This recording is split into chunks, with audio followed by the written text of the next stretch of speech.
Hi, everybody. Sorry for the technical difficulties. We're running about 10 minutes behind, so I apologize for that. We're having a hard time getting connected. And then as Jody goes through the presentation, you'll see that it's all formatted weird and being silly. So we decided it was okay and that you guys are just here to hear her present, and it doesn't matter what the PowerPoint slides look like. So just ignore that and just know that is why they look weird. And we are aware that they look weird. So I'm Heather. I'm the one that's always emailing you guys. Before we get started, I just want to let everybody know that they are muted in here. That is so we don't hear background noise, but you are more than welcome to unmute yourself throughout the presentation and comment and ask questions, whatever you want to do. You can do that by holding down your space bar. When you hold it down, you're unmuted, and when you let go, you're muted again. So it's pretty cool, quick, and easy. Another way to ask questions is through the chat. So you can send a chat if you're on your computer at the bottom of your screen by hitting the chat button, and then you can select to send it to everyone, or you can select to send it to me. My name on here is BH Webinar, and then parentheses, it should say host, and that's how you'll know you're sending it to me. You can send me your question, and at the end of the workshop, I will ask all the questions, and that goes the same for if you send it to everyone. So I like to wait till the end so that that we kind of have a block of questions. But I do want to encourage you to send them throughout the presentation. So if you have a question 2 minutes in, don't wait to send it. Send it then, because I don't want you to forget it. So send it as soon as you think of it, and just know that I will ask it at the very end. If you're on your phone, you can ask questions in the chat or comment by clicking the 3 dots and then hitting chat, and it's the same process. I am recording this, so I will hopefully get this sent out this afternoon. That's my goal. If not, it should be tomorrow morning. If you don't get it by Monday, let me know and I will get it to you, but you should have it. And then the last thing I've been wanting to let everyone know, because I'm excited, we have a YouTube page for Blomquist Hill. So all of these workshops are uploaded to them, and you can view them at any time whenever you want. So I encourage you to go subscribe. You'll be able to see previous ones, new ones, all of it. So it's a really cool resource, and I just want everybody to know about it. I'll put the link when I send out this recording, but you can just go to YouTube and search Blomquist Hill, and it'll pull up the page. If you need help or have any questions, just email me. And that's it. So I am going to turn it over to Jody and let her present. She's out of our Murray office. I love Jody. She's awesome. She's a great therapist and a good friend. So Jody, go ahead and take it away. Hey, hi guys. I apologize. We're going to have a fun time with this. The information is awesome. But as I was getting ready to download it, it all went a little squamous. So we'll bear with the interesting slides. So today we're going to be talking about divorce, how navigating the process, aspects of navigating that process, co-parenting, and then how to move forward from it. Just before we get into that, do want to remind you about our Blomquist Health benefits. We're here to help with any of your life challenges. It's a free service. Your employers are paying for it. We're 100% confidential, like any counselor. So we're not relaying information to anyone, not relaying information to your employer. The counseling sessions are confidential. We offer phone and video counseling right now. At some point in the future, we'll go back to in-person counseling as well. It's easy to access. It's not a difficult process in terms of having to coordinate your insurance or any of that. You can just give us a call and our support staff will get you scheduled. We also have a 24-hour, 7-day-a-week crisis line, which is available. And our office hours, we're open most days from 9 a.m. to 9 p.m. On Saturdays, I believe it's 9 to 3. Okay. So first thing we're going to talk about in terms of with divorce, when there's so many things that are going on, and there are a lot of things that we can control, and there's a lot of things that we cannot control. The most that we can, or the best thing that we can do, is try to focus on what's called an internal locus of control, because that's what helps us to figure out the things that we can do. For example, in a divorce, I can choose to be the best parent that I'm going to be. I can choose what my actions are going to be. I can choose to disengage. I can choose to take the higher road. I can choose a new life for myself. The things that we can control versus focusing so much of our energy on those things that are an external locus of control, the things that are happening to us. Why he's doing this, or I'm concerned about that she's doing this, and how's it going to affect the kids? And those are the things we can't control. So in order for us to be well and to navigate this process, the best thing we can do is focus on an internal locus of control, those things that we can make happen. Okay, and then I wanted to just point this out too, because it's just some good reminders about basics on managing anxiety and stress, which is definitely a part of a divorce process. So kind of taking a break from any things that are additionally stressful. The news right now, there's a lot going on, maybe limiting how much of that, limiting following maybe the other person on social media, or anything that's really going to be more distressing to us. And then taking care of your body, doing the breathing, the stretching, meditation, trying to eat healthy and well balanced, even though it can be a stressful time, and that might not seem like it would make a difference. It actually does. When our bodies are rested and when they're nourished, our brains function better, and we're actually directly more able to regulate our emotions. And sometimes we don't necessarily make that connection, but when we're tired and then we're experiencing stress, we struggle to regulate our emotions in stressful situations. Exercising regularly if you can. I refer to it as joyful movement. I don't go do step aerobics. I hate that. If you like to run, if you like to dance, whatever you can do to produce endorphins, it helps with the neurotransmitters in your brain that give you a sense of wellness. Vitamin D.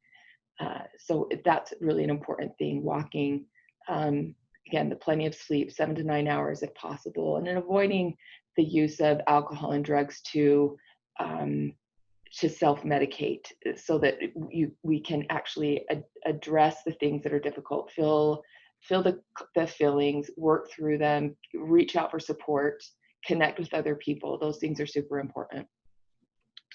Okay, this is a quote that I wanted to share because it's an absolute favorite of mine. And it says that those who have a why to live can bear with almost any how. So nobody gets married intending to get divorced. And it can be a super painful process, obviously. It can feel like like I can't even bear to go on, or how is my life going to be worth living at this point? And this man, Viktor Frankl, he actually lived through concentration camps. And that's why these quotes are so powerful to me, because he then goes on to say that life is never made unbearable by circumstances, but only by lack of meaning and purpose. So when you're faced with a situation of divorce, one of the most important priorities that you can have is to create and look for what your meaning and your purpose is.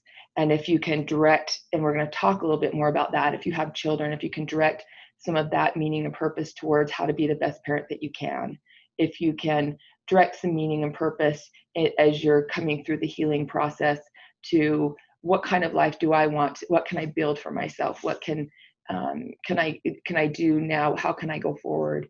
And even throughout that process where it may be stressful with dividing property or custody discussions, or the financial stressors, or just the emotional, the grief, the hurt, if we can find meaning and purpose, that is that we are going to not be consumed by this, and that we're actually going to come through this and try to live as much as possible in alignment with our core values, that we want to, I want to be somebody who keeps their word for my kids. I want to be somebody who doesn't just, who makes decisions and who isn't always reactive and reacting to what somebody else does. I want to, what the kind of person that you want to be, what your core values are, the more you can stay in tune with those. Every day I do this. And I encourage the people I work with every day. I'll ask myself, what is something I can do today that I can experience a sense of purpose, of meaning that matters to me? And it might be even something small, something that also that it gives me some connection, because we know we are hardwired for connection. Our brains are designed to need connection, and that can bring me some joy. And sometimes it's hard to even think joy, but that can spark hope as we're dealing with difficult situations. Okay. So common reasons for divorce, based off of research, the lack of intimacy or lack of commitment, infidelity, basic incompatibility, constant conflict, financial differences, addiction, abuse, and just kind of an underlying betrayal of expectations, hopes, and dreams for the marriage. So if you're facing a divorce, I'm sure you're familiar with one or many or even all of these things. And these are themes that are common in when people come to the place where they feel that it's best to dissolve a marriage. So we're going to talk a little bit about, and the reason where I'm going to this, because we're going to talk about the co-parenting and how to navigate, but I want to talk a little bit about the healing process, because that's something that we're working on from the beginning. Divorce is as much of an emotional process as it is a legal process. And it does take courage to start the process of splitting. Okay. It's important that we understand and accept the role that each partner played in the relationship breakdown. So that can be, it may not be that each partner is going to acknowledge to each other, but again, if we're focusing on our internal locus of control, if I can understand and accept a role that I played, and even have some clarity maybe in some of the patterns of my spouse, my estranged spouse, that might give me information in terms of going forward and the kinds of relationships that I'm looking for.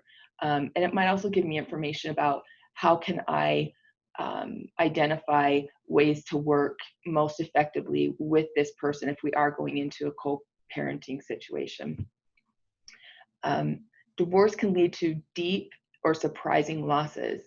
You can have less time with your children, the loss of a partnership and sharing in a child's successes and disappointments, a best friend, family traditions, and certainly financial security. A lot of times people will stay together longer because it can be financially devastating and very difficult, and especially if there are children involved. So all those things are understandable in terms of and being aware that divorce is actually it's a loss, and so there is actually a grief process that goes along with that. And we are going to talk a little bit about grief. The first step toward healing through these things is to acknowledge that they are losses, to just be able to acknowledge that. That doesn't make it so that it's going to overwhelm you. Denying that is where we might turn to other things to try to numb. But just acknowledging that it is a loss, and so we're going to work toward how to get through this and create what it is that we want for ourselves. So this is where the slides start to get the alignment is off. So I apologize. It was all aligned as I was doing it initially. So there's a woman, her name is Wendy Parris, and as she was going through her own divorce, she ended up doing a lot of research, and she wrote a book called Splitopia. It's a great, and she actually has a website and has some really great information on there. She interviewed divorce attorneys, she interviewed therapists, she interviewed, trying to remember who all else, like researchers on marriage and on divorce. And she really just kind of gathered a lot of information and has turned her experience into kind of a passion and wanting to help other people to navigate divorce as well as possible. And she does a lot of speaking. So I was really impressed with this. She has these 7 principles of parting, and they're really great.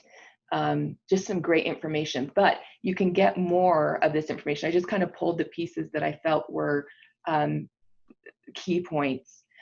But there is additional information even just on the webpage, or if you can look on Psychology Today, you can look her up and get some great information, some articles, or you could look into that book, Splitopia. She's got a lot of good information in there. So the first step, the first principle of parting, she says, is to commit to self-compassion. That might sound a little hokey to some people, but it's a real thing. When we think of self-compassion, we think about how do we, when we haven't handled a situation well, or when we feel like we've failed at something, how do we think about ourselves? What do we say to ourselves? How do we treat ourselves? But if you were to think of a situation of somebody you dearly loved who had also failed in a situation, or who was struggling with something very hard happening to them, how would you talk to them? What would your posture be like with them? What would your tone be like with them? Would you be willing to help them and give them the benefit of the doubt? Would you help them look for solutions instead of commiserating and beating themselves up? According to research, self-compassion is actually one of the strongest predictors of recovery after divorce. And it's something that can be built. So there's a lot of information out there right now about what self-compassion is, actually. There's a great workbook that I am actually using. It's a woman named Kristen Neff. She does a lot of research on mindfulness and self-compassion. These are concepts that are evidence-based, that it's research-based. So it's not just hearsay or a group of people that's, oh yeah, this kind of works, but they don't understand my situation. It's being applied in divorce. It's being applied in grief processes, in just wellness and how to live happily. It's applied in chronic illness and terminal illnesses and every situation. So this Kristen Neff, she focuses on mindfulness and self-compassion specifically. She has a really great workbook. If anybody's interested in getting information on that, I think it's maybe $20 on Amazon, but it's a great workbook that helps you work on self-compassion. So according to research, if you can incorporate some self-compassion, that's going to be one of the strongest factors in being able to recover after divorce. The second principle of parting that Wendy recognized is to own your own future and your past. Now, again, research shows that resilience after a loss is directly related to having a sense of control in your life. So how do we do that in a situation where we don't have control of the entire situation? She noted that even in marriages when a spouse cheated, the other partner finding a way to see themselves involved in the breakdown of the marriage that preceded it, not the affair. There's not they don't have a role in the affair. So we're not talking about blaming self, it's never about blaming. It's about being able to recognize what we could do differently, which gives us a sense of control in our life, which feeds our resilience as we go forward. People who recuperate most thoroughly and bounce back more quickly are generally those who find a way to see themselves involved in the breakdown of the marriage, because it gives them an idea of what they can do going forward. That doesn't mean you're taking responsibility for your spouse or your spouse's behavior. It's identifying, again, that internal locus of control. Even if the only control, I thought this was really powerful, even if the only control that you exerted was the decision to keep working on your marriage for so long, focus on that. Divorce can be a chance to take back your personal power. So those are some pretty powerful concepts.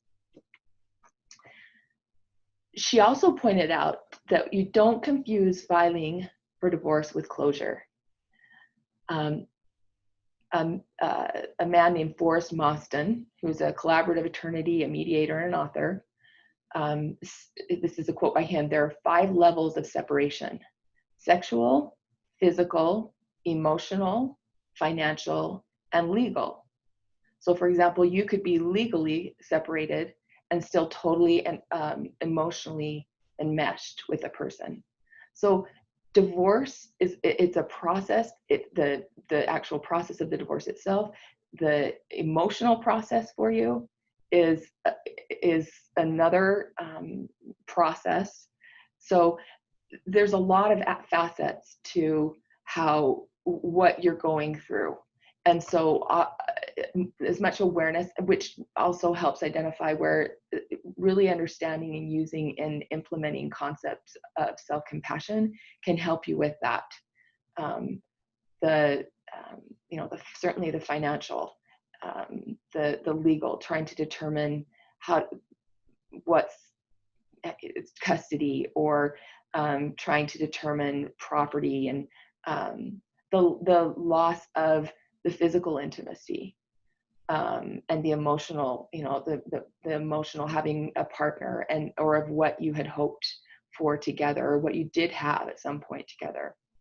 So it's important to realize that just because you're filing for divorce, that doesn't mean that it's closure of the divorce.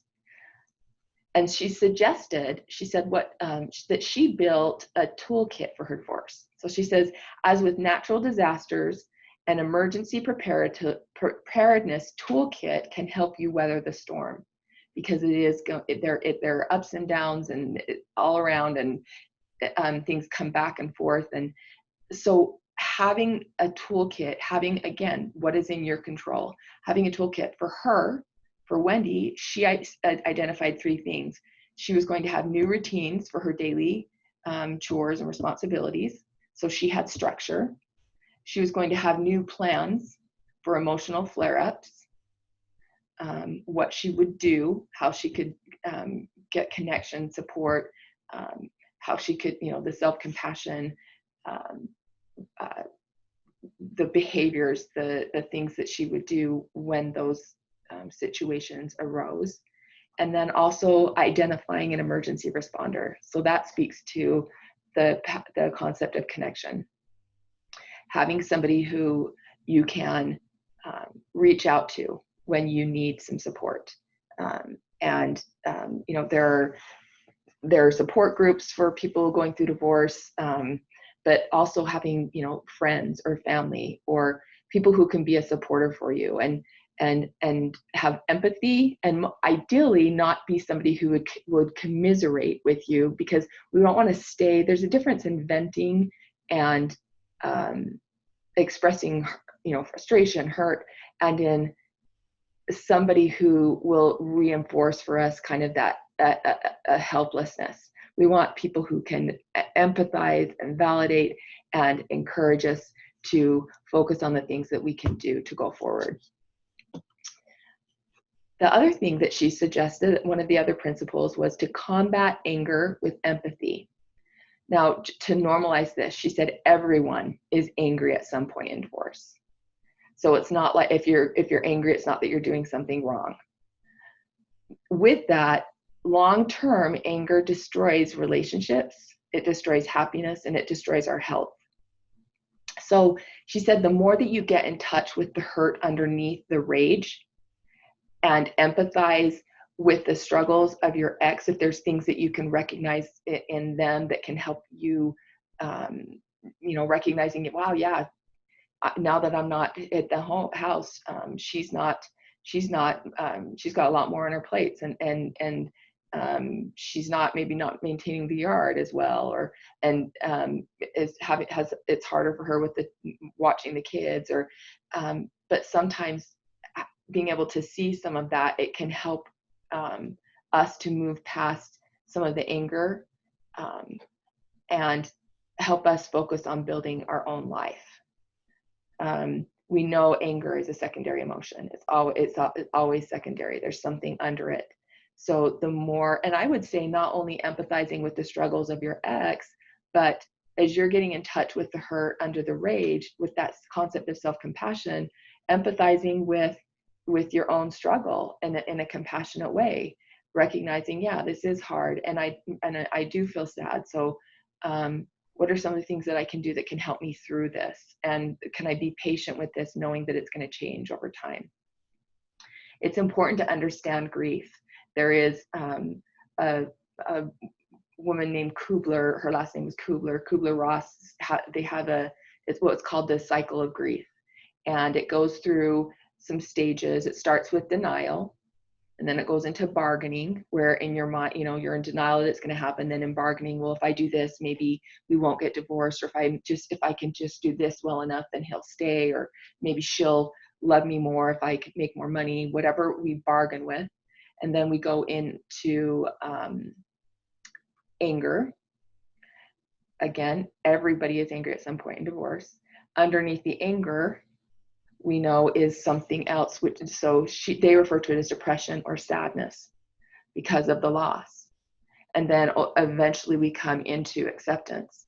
But the thing about grief is that it's not just a circular or a linear process. We could go from denial to anger to bargaining, coming back, like, well, maybe I can get him back, or maybe I can get her back, or maybe, to sadness, back to denial.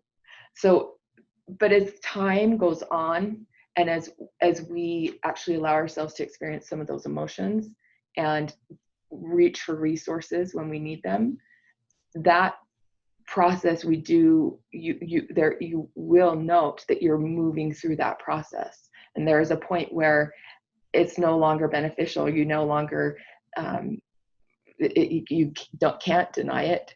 You're at a place where you might still have some anger or some hurt, but you're not at a place where you're trying to bargain and figure out how you could make it work, because you've kind of moved beyond it.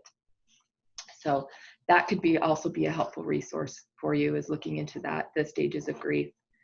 The sixth principle that Wendy Parris mentions is, she said that it's important to be self-referential in divorce, which means remaining focused on your own personal goals and challenges instead of comparing someone else's experiences, biased articles, or negative input from family and friends, from other people.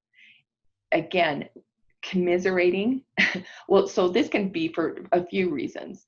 Your divorce in your marriage is your situation. And just because some horrible thing happened in somebody else's situation doesn't necessarily mean it's going to happen in yours.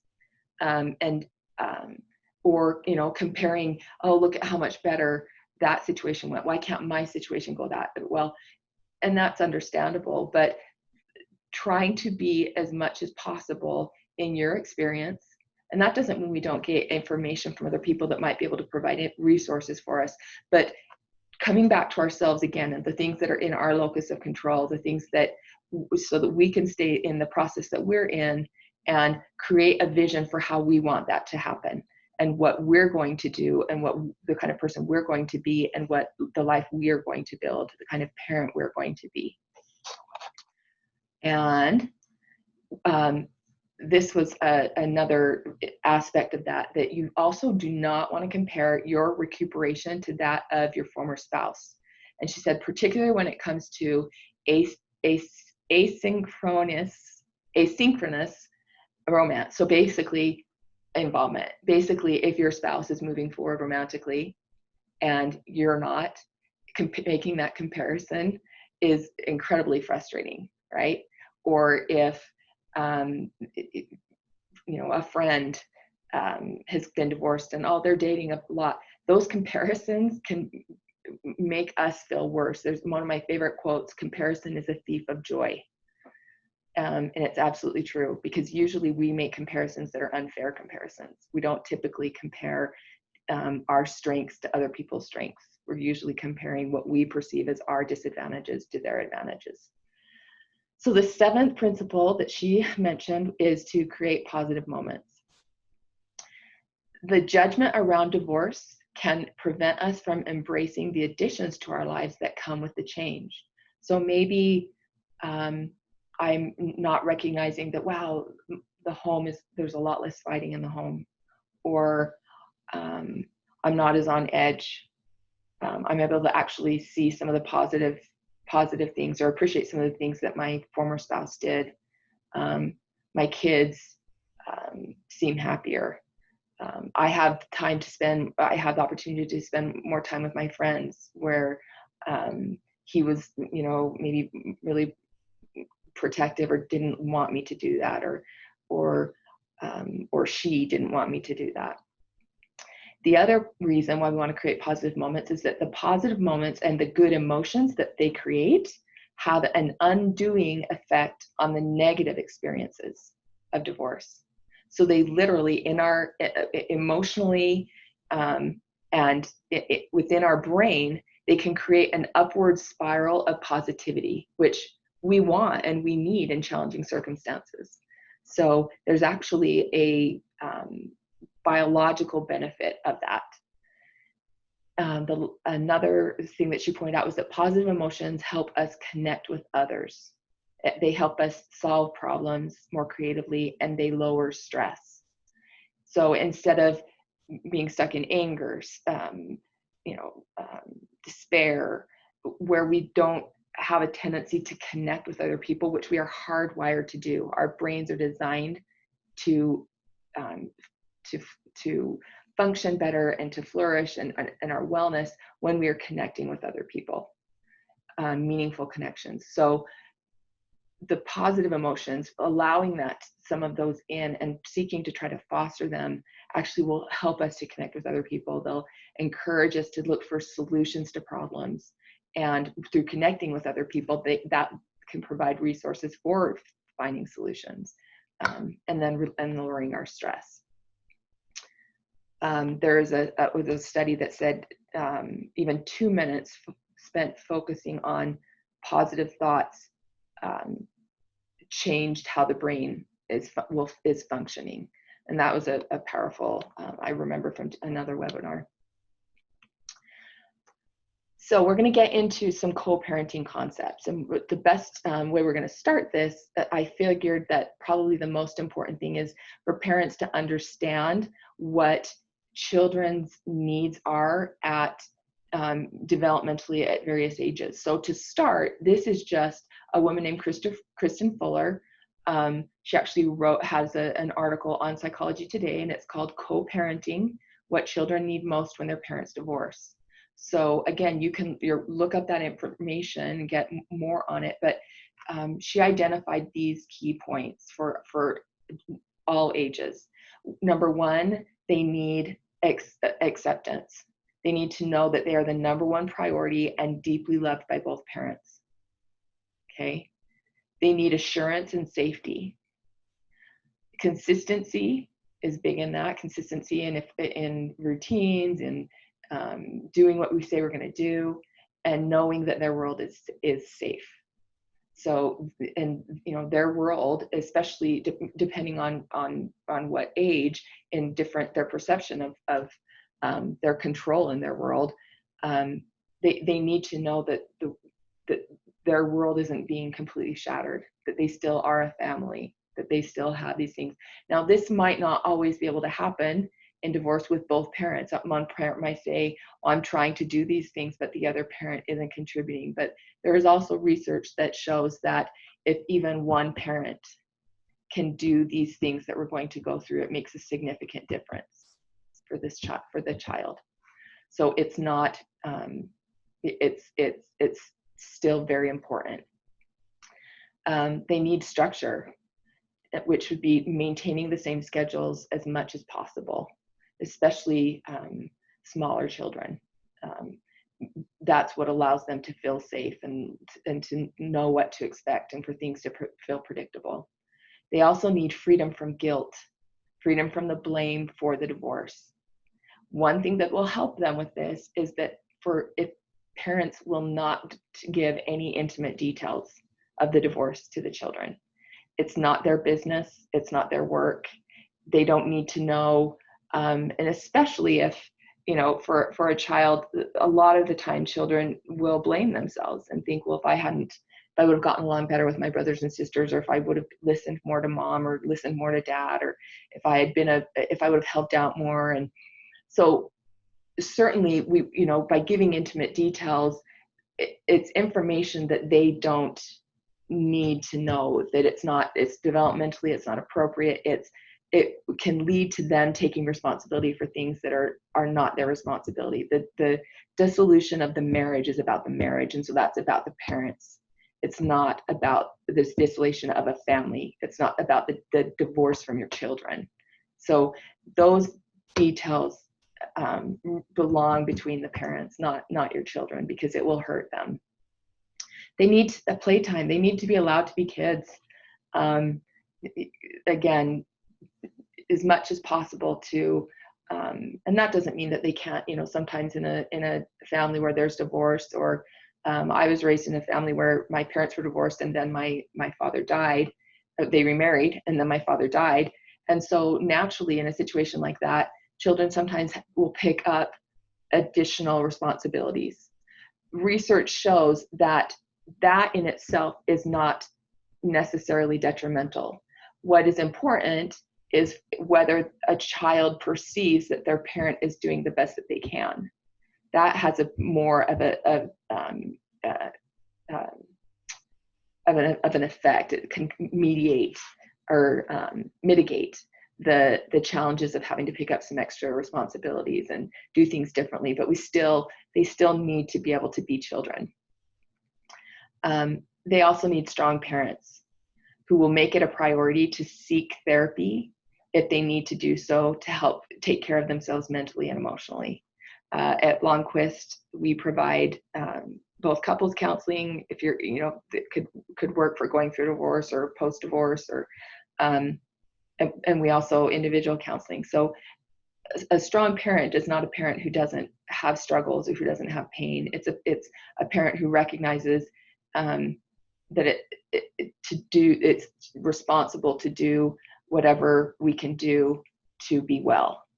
So making it a priority to utilize resources and to help take care of ourselves mentally, emotionally, so that we can be there, we can get our needs met, and also be there for our children, and maybe take a higher road when a former spouse is not. So we're going to go into talking about the developmental needs of children during divorce.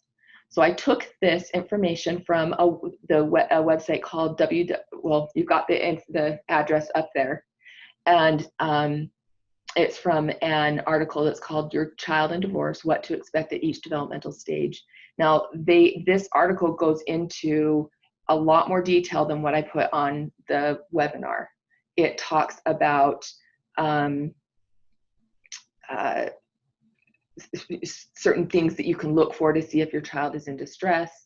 It talks about what their developmental tasks are. It talks about the things that I included are specific to what parents can do to help children through these ages.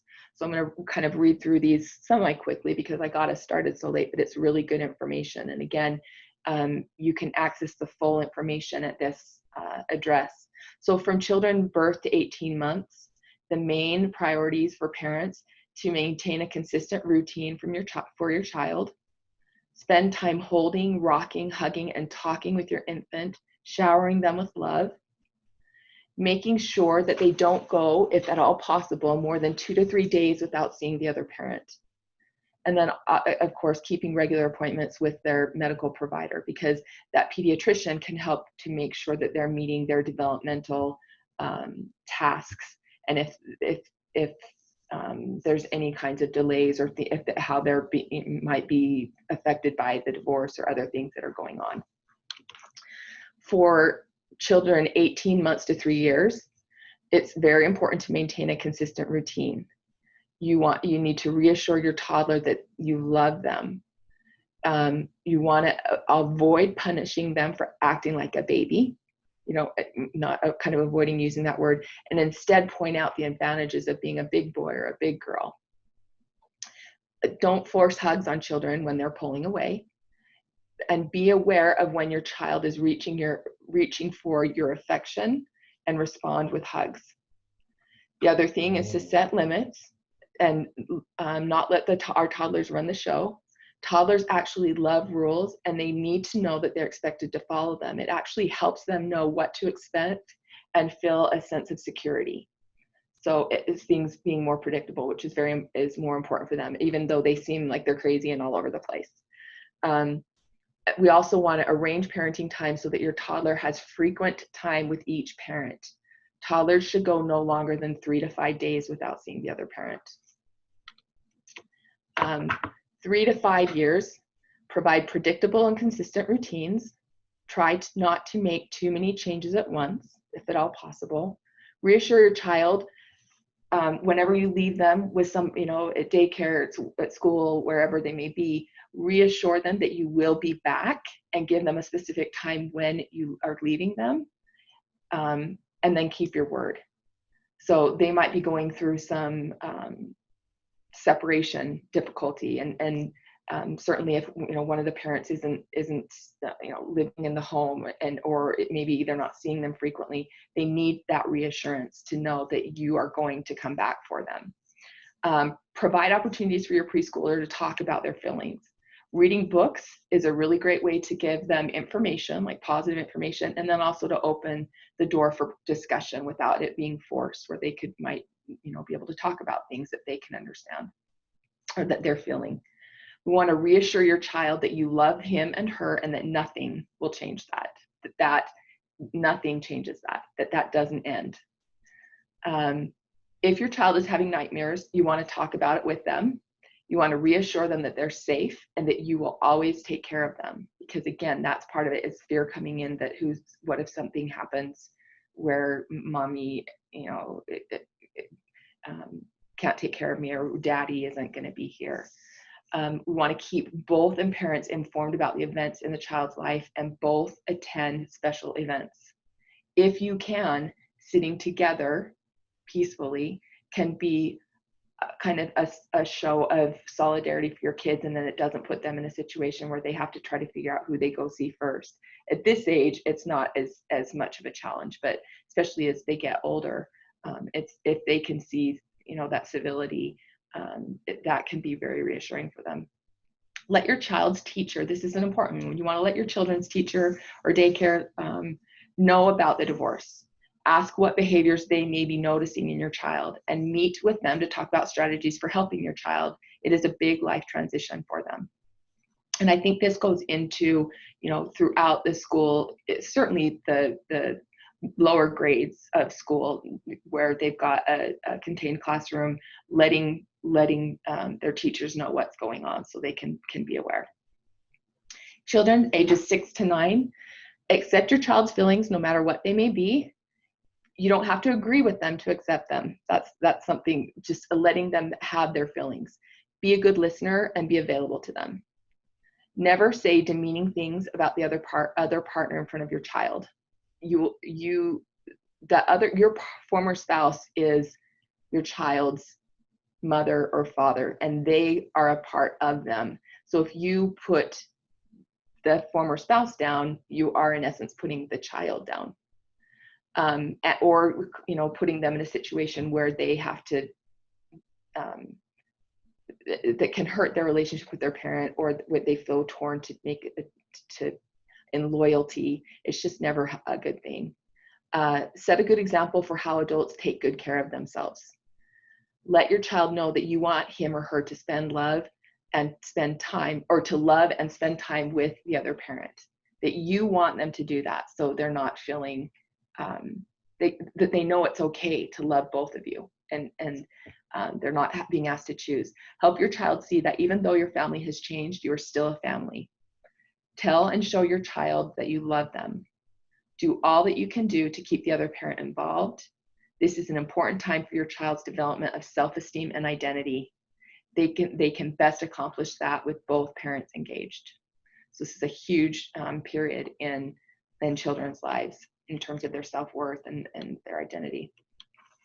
From 9 to 12-year-olds, you want to model for your children how to take good care of yourself and manage your feelings. Remain in the adult role. The way that we show our children how we manage, regulate emotion, ask for help when we need it, teaches them how to do it. Encourage your children to be physically active. Make a point of staying aware of what's going on with the school and friends. Talk with your child about what is happening and how he or she is feeling. Be careful not to badmouth the other parent or divulge adult information. Again, so if you've got a child in this age range who's going through divorce or has gone, is in a family where there's divorce, these things are really important. And you'll notice a lot of common themes from the different ages, but there are some unique aspects to each age as well. Encourage your child to talk with someone other than yourself, a friend of the family, a school counselor, a therapist, and help facilitate that. Now, if you model that behavior, they're more likely to do it. So that's an important piece of that. And then creating an environment around your child where he or she is able to be a child. Okay. 13 to 18-year-olds. You want to model for your children how to take care of yourself and regulate your feelings. Again, they're picking up more and more on this as they get older and are learning how to do that for themselves. Offer love, encouragement, and support. Remain in the role of parents even when it may be tempting to be a friend to your teen. They have many potential friends, but they only have 2 parents. They may have, depending on relationships and how things evolve, they may end up with a step parent, and whether or not they have a positive relationship with that person, they can be a bonus parent to them. The more adults that love a child and a person, the more adjusted and the better they can be. So but just remember, your child only has one of you and one of your former spouse. Encourage your teen to go on with their life. Do not encourage them to postpone plans because of you. So this can be a hard time. They can be very, very worried about the parent. And if the parent can be working on building their life, they can encourage their children to feel more confident in doing the things that their developmental tasks and building their own lives. So that's really important. Be discreet about your sexual activity. Be a role model that teaches responsible sexual behavior. Give your teen verbal and emotional permission to love the other parent. Again, encourage them to spend time with them. So it's not even about let them know you want them to, it's encouraging them to do so, as long as it's a safe situation. Allow your teen input regarding their schedule. And then, so that, like in terms of visitation and custody, be prepared to make some changes in the schedule as your child becomes an adolescent. This is especially relevant if you've had a parenting plan in place for several years. There might be a point where it would be more beneficial to the teen to maybe live with the other parent. Just be open to that and let their voices be heard as you're making those decisions, and make sure you're focused on what is best for them. Don't take it personally if a teen chooses to spend more time with the other parent. Typically, kids want to spend time with the opposite sex parent if there's one that they're spending more time with. Doesn't mean that there's something wrong, but it's just less common for children to want to spend more time with the same sex parent. And that probably has to do with, developmental learning. They learn things from from each parent and that they incorporate into their identity. If you're a parent who moved out of the house, remain involved as a parent. Phone calls, emails, attending functions, having dinner with them. Super important.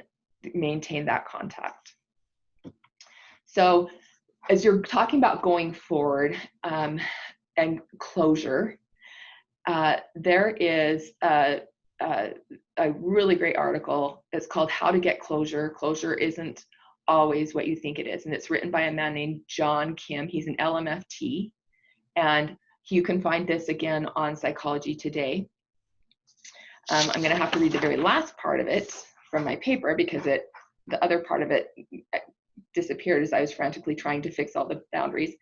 But he said something, I found this very interesting, very powerful. And I think of it in terms of breakups of relationships of my own in the past, and and how true this really rings. So he said, sorry, I'm going to move this. I can't quite see the whole thing. So he said, closure is actually an inner self journey. It does not require the other person, which is fascinating, because a lot of times we feel like we have to get that apology. We have to get to where we feel, it's okay. And this is, but he says it doesn't require the other person. It does not require, and he is divorced himself. It does not require, it does require you to find peace on your own. And the way you do that is on you. It is not contingent on someone else giving you something. And like any journey, it's not a straight line. So kind of similar to that grief process. It's wild and messy, up and down and sideways, and not a one size fits all. So I'm going to read the rest of what he said here. Okay, here we go. And not a one size fits all. So instead of desperately trying to put everything into a box and closing it, tell yourself instead that you need to heal. Wanting to heal is very different than wanting to close. Healing brings it back to you. Closing seeks something from someone else. Healing takes the pressure off and allows patience with the self, allows that self-compassion. And then he goes into, we're going to read how he goes into the things that you can actually do to heal. Healthy boundaries. He says, if you keep peeling the scabs, the wounds will never heal. And in co-parenting, he acknowledges that healthy boundaries are imperative. So he said, you decide what is healthy for all of you, for your children and for each parent.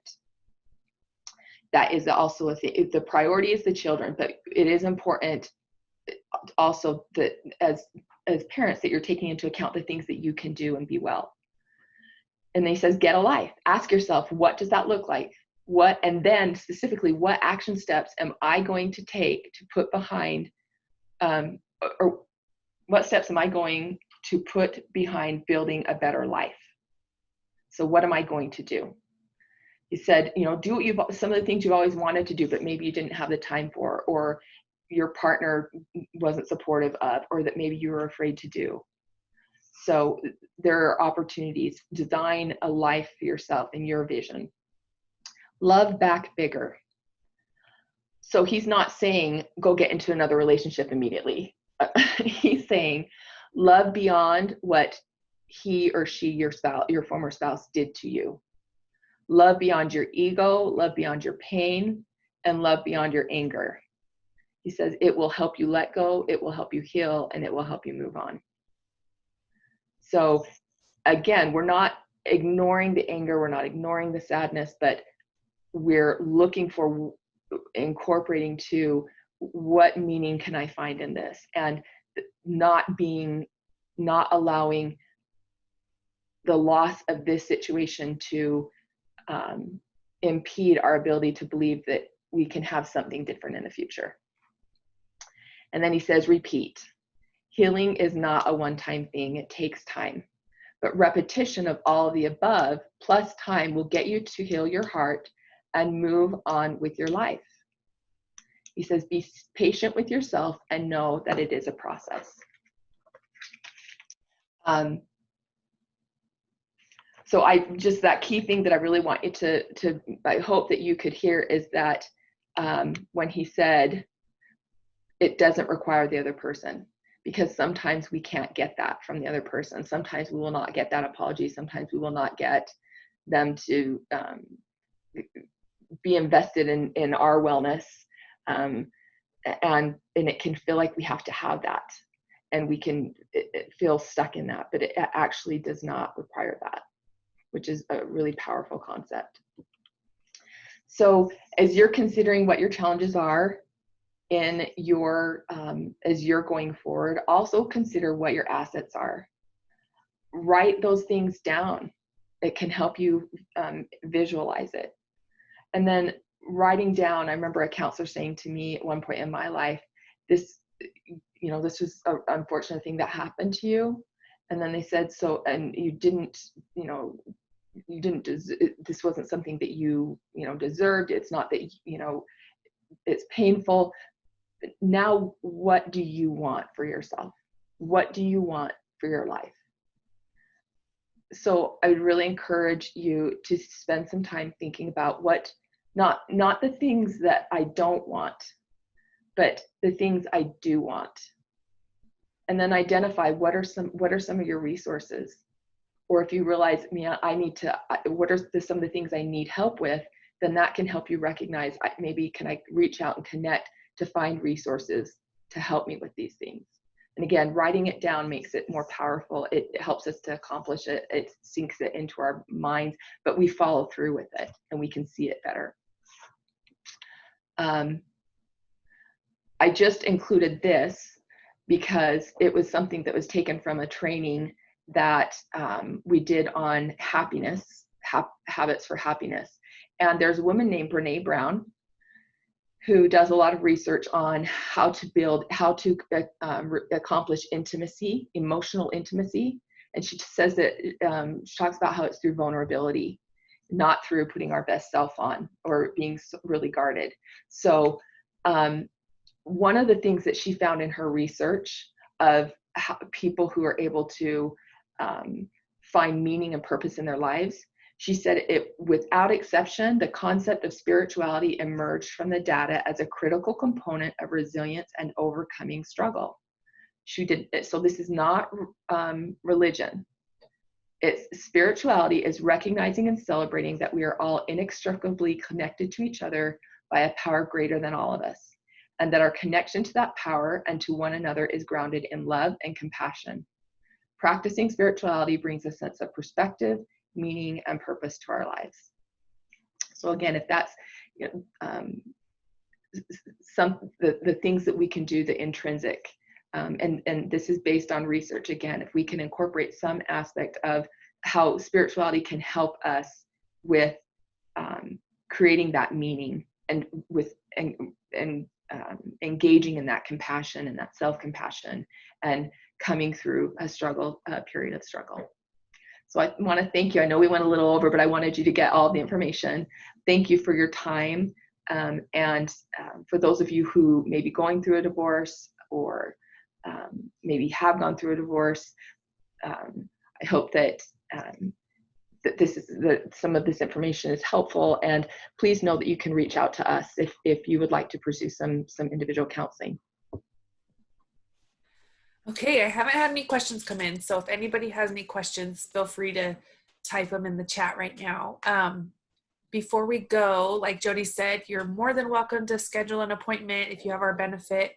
You can call our office at 801-262-9619, and the support staff team will be able to get you scheduled. Or if you'd like, you can send me an email with your phone number, and I will call you and make a recommendation and get you scheduled as well. So whatever you feel most comfortable with, just know you do have options, and we want you to know that you have this benefit and that you should utilize it. It's free and confidential. So we don't have any questions. So that is it. I hope you guys have a great rest of your week. It's almost over and it's almost the weekend. It's going to be good weather. So thanks everybody. Bye-bye.